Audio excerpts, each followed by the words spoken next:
Hello, everybody. Good morning. We're going to get started in just a minute. We're going to have some fun today. Do a little Shabbos cooking here.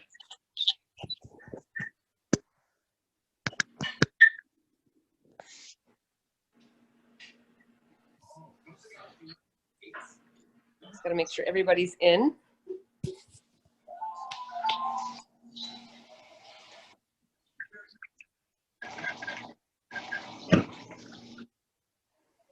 Welcome, everybody. Hi. How are you? It's so good.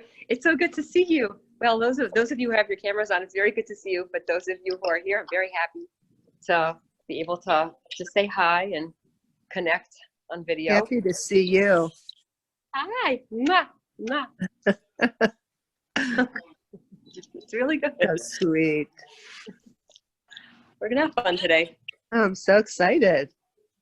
Thanks. So yeah, because it's just like, might as well. Let's just all. Great idea. We're gonna have fun. So if I could only find flour and see who else in the waiting room here. You know, I can't find any flour or yeast. Okay, I know. There's it's really hard to find flour. I do happen to have some yeast. So if anybody needs yeast, tell me, because I had somebody who I know. I did a cooking class, a challah bake for another youth group, and it was based in New York. So I said, hey, I'll do it, but I need yeast. So she sent me yeast. So I need it. I would love some. Connect, because I want to, anyone who needs yeast, please, like anything. If I have something that I could share, I'm happy to share it. Thank you. I want to tell you that. So that would give me great pleasure. So meanwhile, it is 12:30, and we are going to begin. I will admit people as they come in. So if there's like a 1 second pause, bear with me. But what I'm going to do is I want to invite everybody to my kitchen and show you how I make cholent for Shabbos.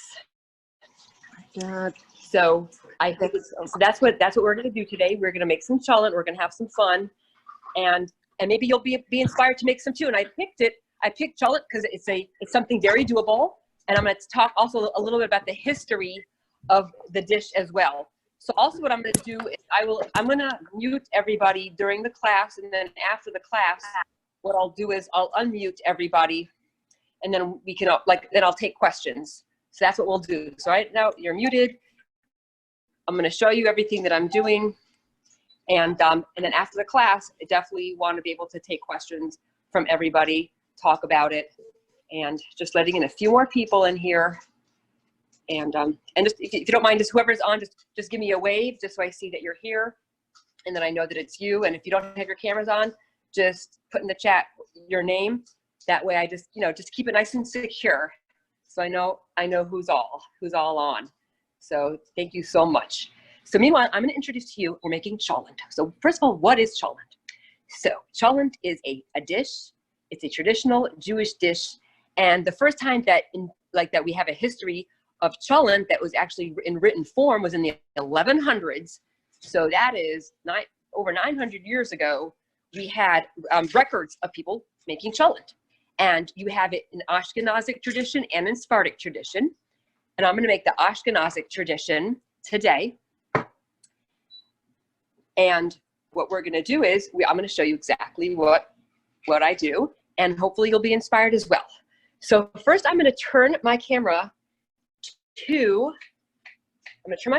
right now to the ingredients. Okay. So you have the meat, you have potatoes, you have onions.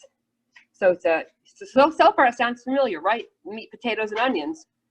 And then we have barley, and then we have kishka. We've got some whole garlic. We got our spices. So that is what we have to start with. And I'm going to show you how I do it. And I'm going to show you also a crock pot here.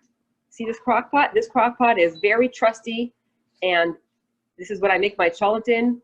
I actually used to make my cholent in a regular pot on my stove. And then the crock pot was just a little bit easier. And I felt like, on a stove on Shabbos, you have to have, sorry, somebody said they can't hear me. Hope that you could hear me now. I'll try and talk a little bit louder. Does everybody hear me? Let me know if anybody has any problems hearing me. I'm going to put on my chat over here. And here we go. Okay. All right. So hopefully, okay. So just to give a waiver, put on the chat if you don't hear me. I will try and talk a little bit louder. Turn up their volume. Tell them they need to turn up their volume because you sound fine. Okay, so everyone could turn up their, okay. Thank you. Thanks for, thank you, Cindy. Everyone just turn up your volume and I'm going to keep projecting over here. So I used to actually make my cholent in a pot on the stove, but on Shabbos, there's actually very special cooking rules because on Shabbos, we don't actually cook over fire. If you want to cook on Shabbos, you actually have to put like either your pot on a hot plate or what's called a blech. A blech is a metal sheet that you'd put on your stove.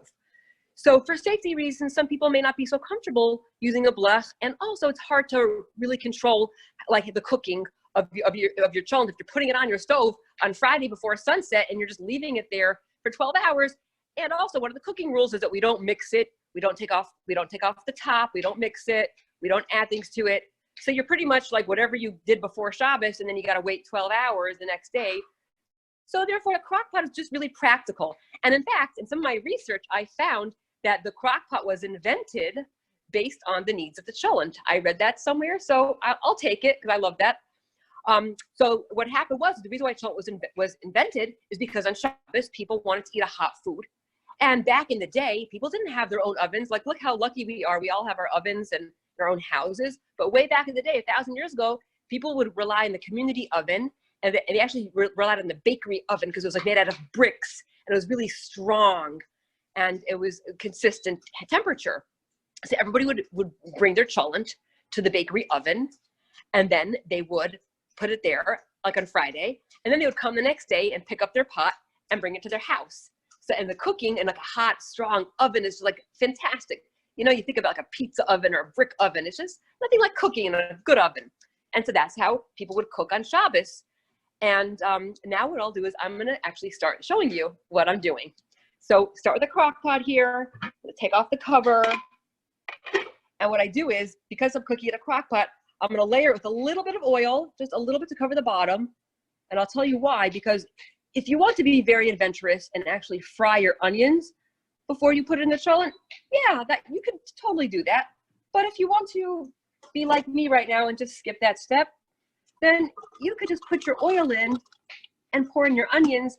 And then when the crock pot starts to cook, it starts to boil the onions. So what I'll do is, I think I'll plug in my crock pot here. Just 1 second. I'm going to plug in my crock pot and turn it on. And I've got Rachel. I've got I've got Rachel over here. Thank you, Rachel. Rachel's going to plug in my crock pot. Absolutely. Can you say hi to everybody? Hi, guys. Good to see you all. Yeah. So she's going to help me. She's going to get this crock pot plugged in and get the onions frying a little bit. And that way it gets that little flavor going for, you know, because nothing like fried onions, right? We love fried onions. So then after we put in the fried onions, or the onions. Esther, your video stopped. My video stopped? Oh, did my video stop? Oh, we're back? Okay, so let's start. Yes. I'm going to show you. Thank you, Jenny. There's Rachel. Okay. So good to see you. Here's the onions. I'm calling them fried onions. It's really a shortcut because after this is cooking for 12 hours, it's amazing. So it's like a great shortcut. Okay, so then we pour in our meat over here. Okay, and I had my meat that was a little frozen, obviously, since, you know, it's very hard to get meat right now, but that's okay. I had some frozen meat in the freezer, so I took it out this morning, and we're gonna put that right in the cholent. And so we got our meat and we got our onions. So next, what we're gonna do is we are gonna add our potatoes. And yes, we are.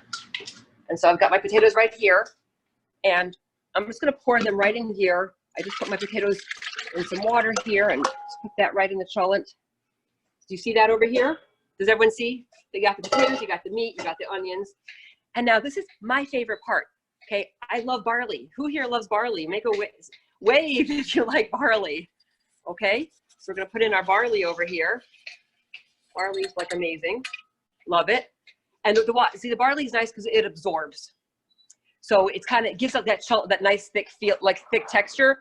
Because sometimes when you eat cholent, it can be very watery. So usually you put in barley. If you don't have barley, that's also one of the very interesting shortages. You could put in like a cup of rice. That also is a decent substitute. But I do like the barley. It's, you know, traditional, and it works. So then I also like to add fresh garlic. I'm using these fresh garlic packets. You could peel your own garlic. You could also use chopped garlic from a jar. I happen to like the ones that are vacuum packed because I still feel like it's fresh and it has a great flavor. So I put in like 4 or 5 cloves because I like garlic. But of course, if you don't like garlic, then you don't have to put in the garlic. And then after that, we put in, I'm going to shake it because I kind of understand what I'm, you know, like how big my crock pot is. But it's like a half a teaspoon of pepper, no more. If you don't like a lot of pepper, then be careful on that. Because again, once it's in there, you can't take it out. Some people like a very spicy cholent. I like to kind of stay in moderation. I like enough pepper in there just so it adds a taste. But for me, I don't like the pepper if it makes your mouth hot. And because I'm usually serving a lot of people with a lot of different tastes, therefore I just like to be easy on it and knowing, like, you know, in a pot this big, like what is like a 6 or 8 quart, probably 8 quart. So I think half a teaspoon is more than enough, and maybe even a little bit less. And of course, you could always try 1 week and see how you like it. So then after that, there's one thing that I can never get enough of. It's paprika. Love it. I like this Hungarian sweet. It's fantastic. Here, you can't put too much. See that? I'm pouring it in. I'm like putting it on there. And it's like until the whole thing is just like this beautiful reddish color. Cannot put in too much. Now, some people will put in ketchup because it gives it the color. It is sweet. So if you don't like it too sweet, then I definitely wouldn't put in ketchup. I used to like it. Now, not so much anymore. I just like the paprika. And then I'm going to say, you know, almost a tablespoon of salt. I'm just going to kind of sprinkle it on in here. It's kind of what, you know, I kind of eyeball it, but I would say, like, you know, if you want to use a measuring spoon, I definitely wouldn't use more than a tablespoon. You know, be careful with it. I like to use kosher salt. And then now I'm going to tell you the highlight of the cholent is going to be what's called kishka. So I'm going to show you, this is called parv kishka. Now I got to tell you what kishka, what it really is. Okay. Kishka used to be literally like a very big delicacy. Maybe it still is. But for me, I'll tell you what it is. It's a delicacy of people used to take like the I guess sweetbreads, you call it, like the animal insides, the kishkas, literally intestines. You know, and they would like obviously clean it out very, very well, salt it, kosher it, of course, and then you would stuff it with what I have here. This, what I'm calling kishka, is really the stuffing of the kishka. It's a mixture of flour, celery, carrots, a little bit of salt, pepper, paprika, and onion. You put it, if you want to make it your own, like I like to buy it because it's easier, but actually you're making your own is simple. You put it in the food processor, you know, the oil, the flour, the paprika, the celery, carrots, flour, salt, pepper, oil, and you just whir it up in the food processor, and you could actually make it. And then you'd have to do is, after you take it out, you'd have to wrap it in foil, and then you can put it in here. Because this is already formed and you know, it's pre-bought, I'm just going to put it in here. I'm going to take it out of the wrapping, and I'm just going to put it like on the corner. It does tend to fall apart, so it more adds the flavoring to the cholent. So if you want to keep it like whole in your cholent, then you rewrap it in foil after you have to take it out of the original wrapping. I mean, it's possible this is made to cook with, but I just rather take it out of this wax paper and then rewrap it in foil, and then you could put it into your cholent. Although you have to be careful because it does get hot. So if you want to wrap your kishka in foil, you can, but you know, you're taking it, you know, after you know, Friday afternoon for lunch, you take it out, you know, you're taking out the whole crock pot, and the kishka could get real hot in the foil. So just, you have to be careful. That's why sometimes I'll just like lay it on top, and, you know, just it'll fall apart a little bit, but it still adds a great flavor to the cholent. And then what I do is I will pour in the water right here, and see, I'm putting it enough to cover like that. It's covering it. I mean, the meat is still sticking up a little bit. That's just because, you know, it's still a little frozen, but it'll thaw out and it'll distribute. And the kishka is fine if it's on top. It's actually better if it's on top because it's not wrapped. Therefore, I don't want it to fall apart. So I can keep it just a little bit above, above the water. This kishka does not have to be in the water, and it'll definitely absorb all the flavors. It actually will give a very nice flavor to the cholent. So then after that, then we cover. Of course, got to get covered, and I keep it on low. Now, when you start the cholent, usually I'll start the cholent closer to Shabbos. So say Shabbos right now starts at 8:15. I'll have to double check. And I'll start it maybe at 5 o'clock because it would, right now it's only noon. So I start a little bit, but that's okay because, traditionally it cooks, for a long time, but it would probably, that would be like a 24-hour thing and does not need to cook for 24 hours. So probably what I'm going to do today, cause I'm doing this, class and demonstration, I'll probably just turn it off and then put it in the fridge for a bit. And then when it gets closer to Shabbos, I'll put it, I'll put it back in here. Remember, the beauty about a crock pot is that you have this liner, not the liner, you have the insert that comes right out. So, I have that flexibility. Now there's another thing that you could do as well, is that you could line your crock pot with crock pot liner. And it's like you could buy it in the store. It's called crock pot liner. I'm going to try and find it. I'm going to say I think it's similar to a turkey bag, an oven bag. And I think they sell them specifically for crock pots, but you could do that as well before you make the cholent.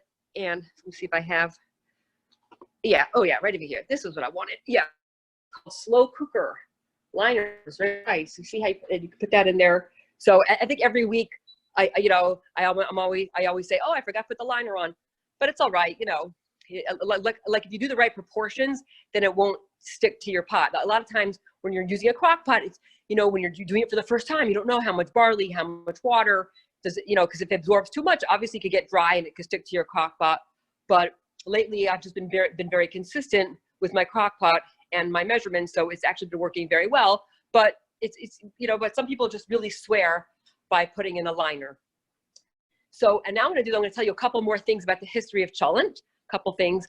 So one more thing about the history of cholent is the reason why people started making cholent. So one thing is because we talked about how people wanted to be able to have hot food on Shabbos.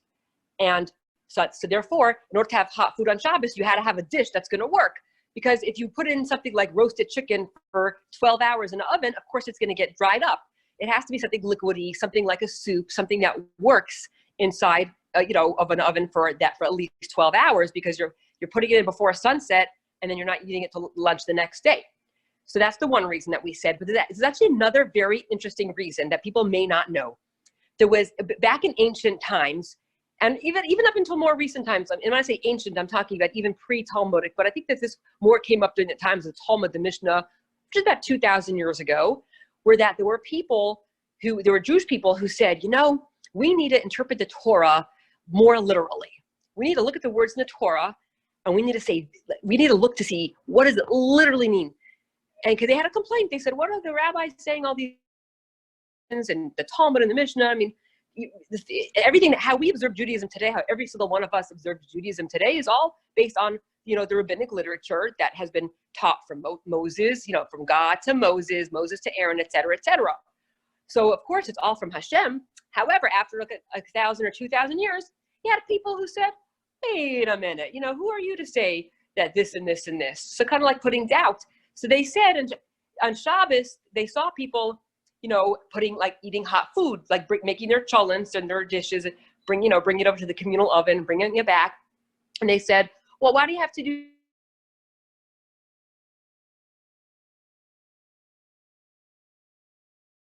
Because literally in the Torah, it says, this is what it says in the Torah is, don't light a fire on Shabbos. That's what it says, don't light a fire. That's what it says. So we don't strike a match. We don't, do things that light a fire, anything that could electricity, where you're conducting electricity, you don't initiate on Shabbos, consider creative.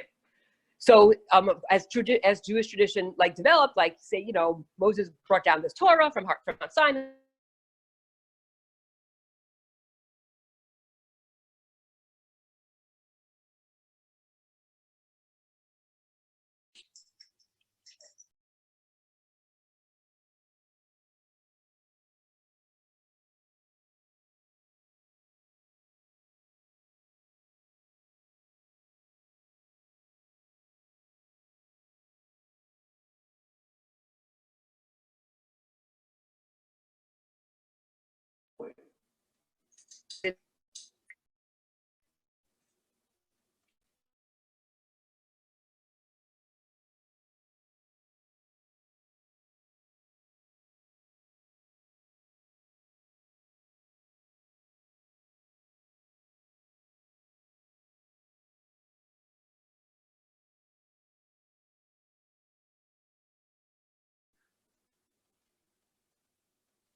Hello?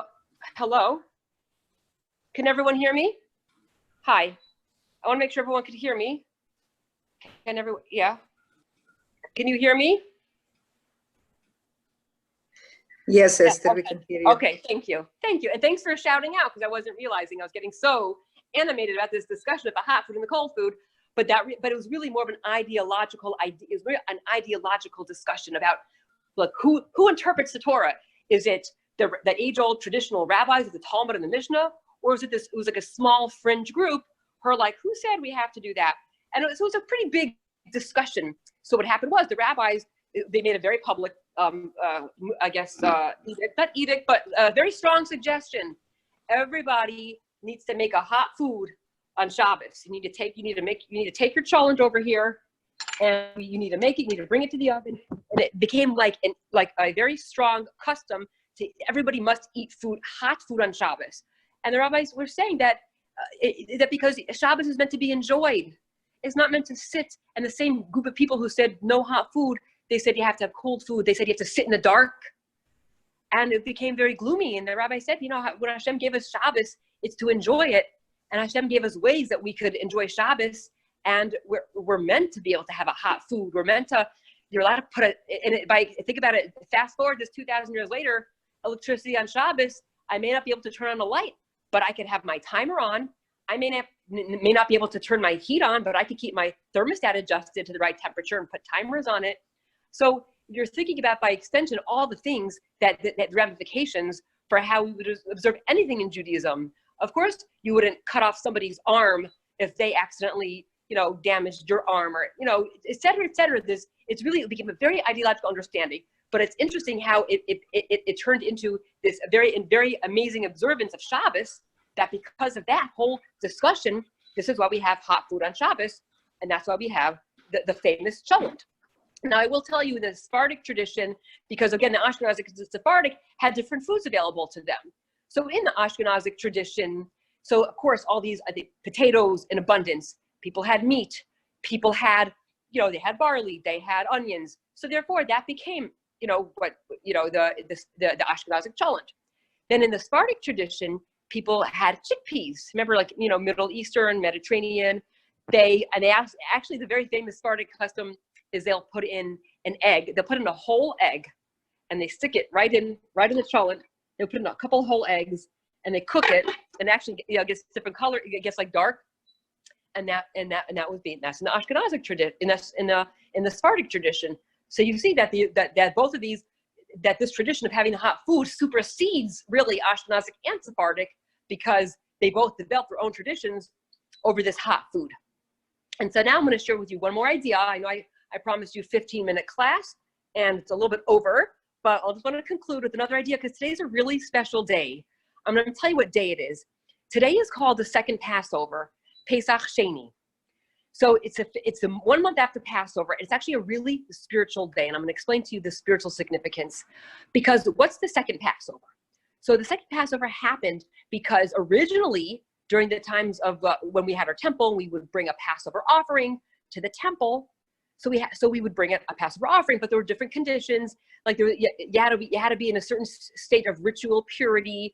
So which means that if, say, somebody had a funeral within a week of Passover, they weren't able to become into a state of ritual purity because they were in contact with the corpse. And it sounds a little stark, but that's just to explain to you what that is. So what happened was that people who were had something happen to them, then they weren't able to participate on Passover. And the people thought about it, and they were like, you know what? After Passover, they felt like, wow, we really missed out on something. Like, that was a beautiful spiritual experience. And there's an expression that they said, Lama Nigara. Why should we be left out? And if you think about it, it's amazing, because you might think they could have said, well, we don't have to do this mitzvah. We're exempt. We don't have to do it. We had a funeral. We were in contact with, unfortunately, burying a loved one. So we don't have to do it. So you could think that they'd be happy that they were exempt, because one less thing to do, right? Oh, I don't, sometimes we think, oh, it's an obligation. Oh, I could get out of it. I mean, I'm not, but you see the beauty of the Jewish people. Like, we're like, no, we don't look at it as an obligation. We look at it as a love, that we want to bring that offering to Hashem, but we don't want to be left out. So they actually, the first Passover, they came to Moses, and they actually said to Moses, why do we have to be left out? And in fact, the people in that first Passover who were left out were people who were actually busy with carrying the coffin of Joseph, who was like, had lived many years earlier, but he was a king. He was a king in Egypt. He was the second to king in Egypt, and they had to bring out his bones to bury in Israel eventually. And the people said, we're doing the community work, and we're doing it for the good of the people, and we want to be part of the community. So the fact that they were people who were so close to the community, and they made that choice to do communal work for Joseph to bring out his bones 200 years later, they said, we don't want that to be used as a reason why we can't now be a part of the community for the Passover offering. And so Moses said, you're right. And so Moses said, we're making a second Passover, and so as a way to give a second chance. So the message of today is second chances. That's the message of today. That in Judaism, there's always a second chance. So if there's anything in your life that you feel like regret for, that you wish you did, and you think, well, it's too late now, can't do anything about it, time passed. And that's what the Jewish people might have thought way back in the day, but they said, no, we said that we know that in our hearts, that's not the way that Hashem intended.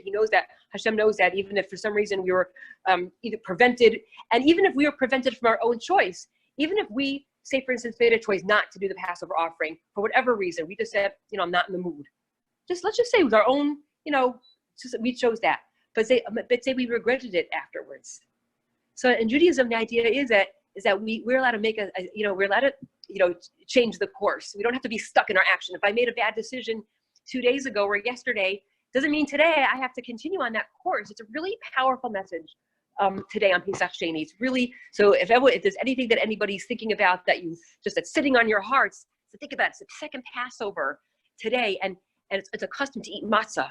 So if anyone has some matzah from Passover, even if you eat one small piece, eat that matzah, and then you'll be able to observe the Pesach, and hopefully it'll give you that message of hope and of strength. And then I'll just leave you off with one more message of candle lighting.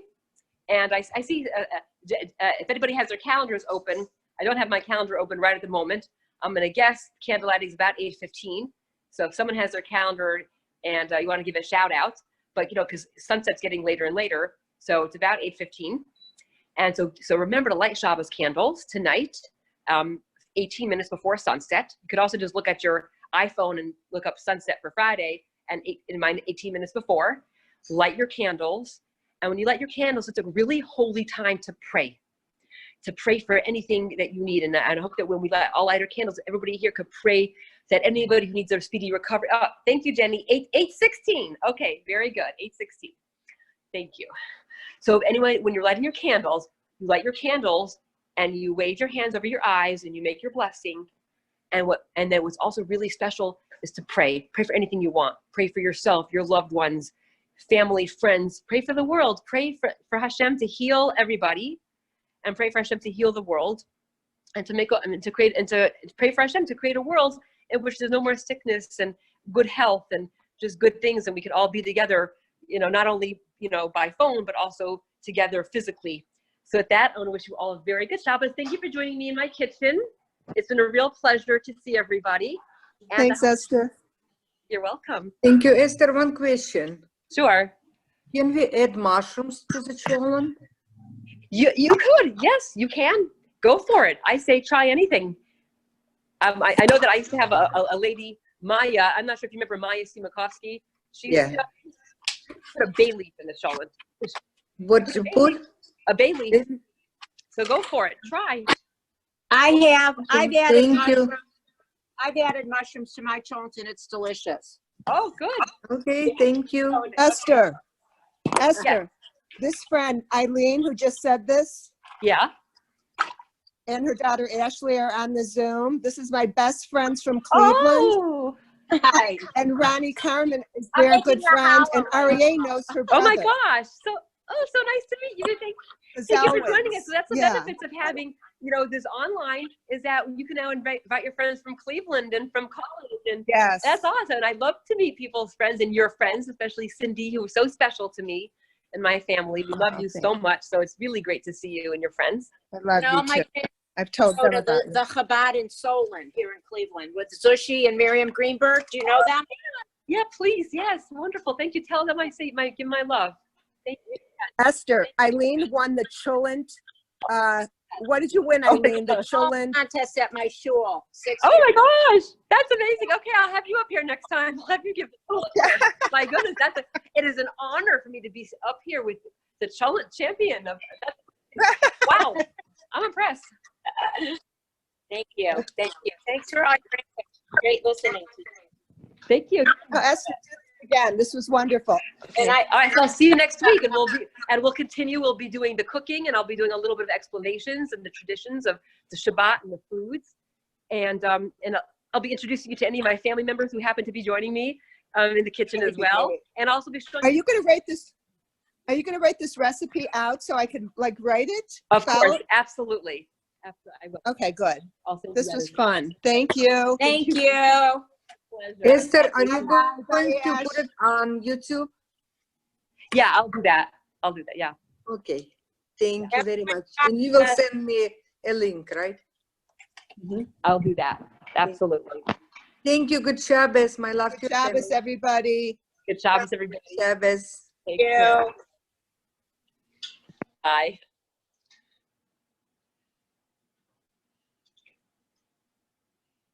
So awesome. It's a lot of fun. Mm-hmm.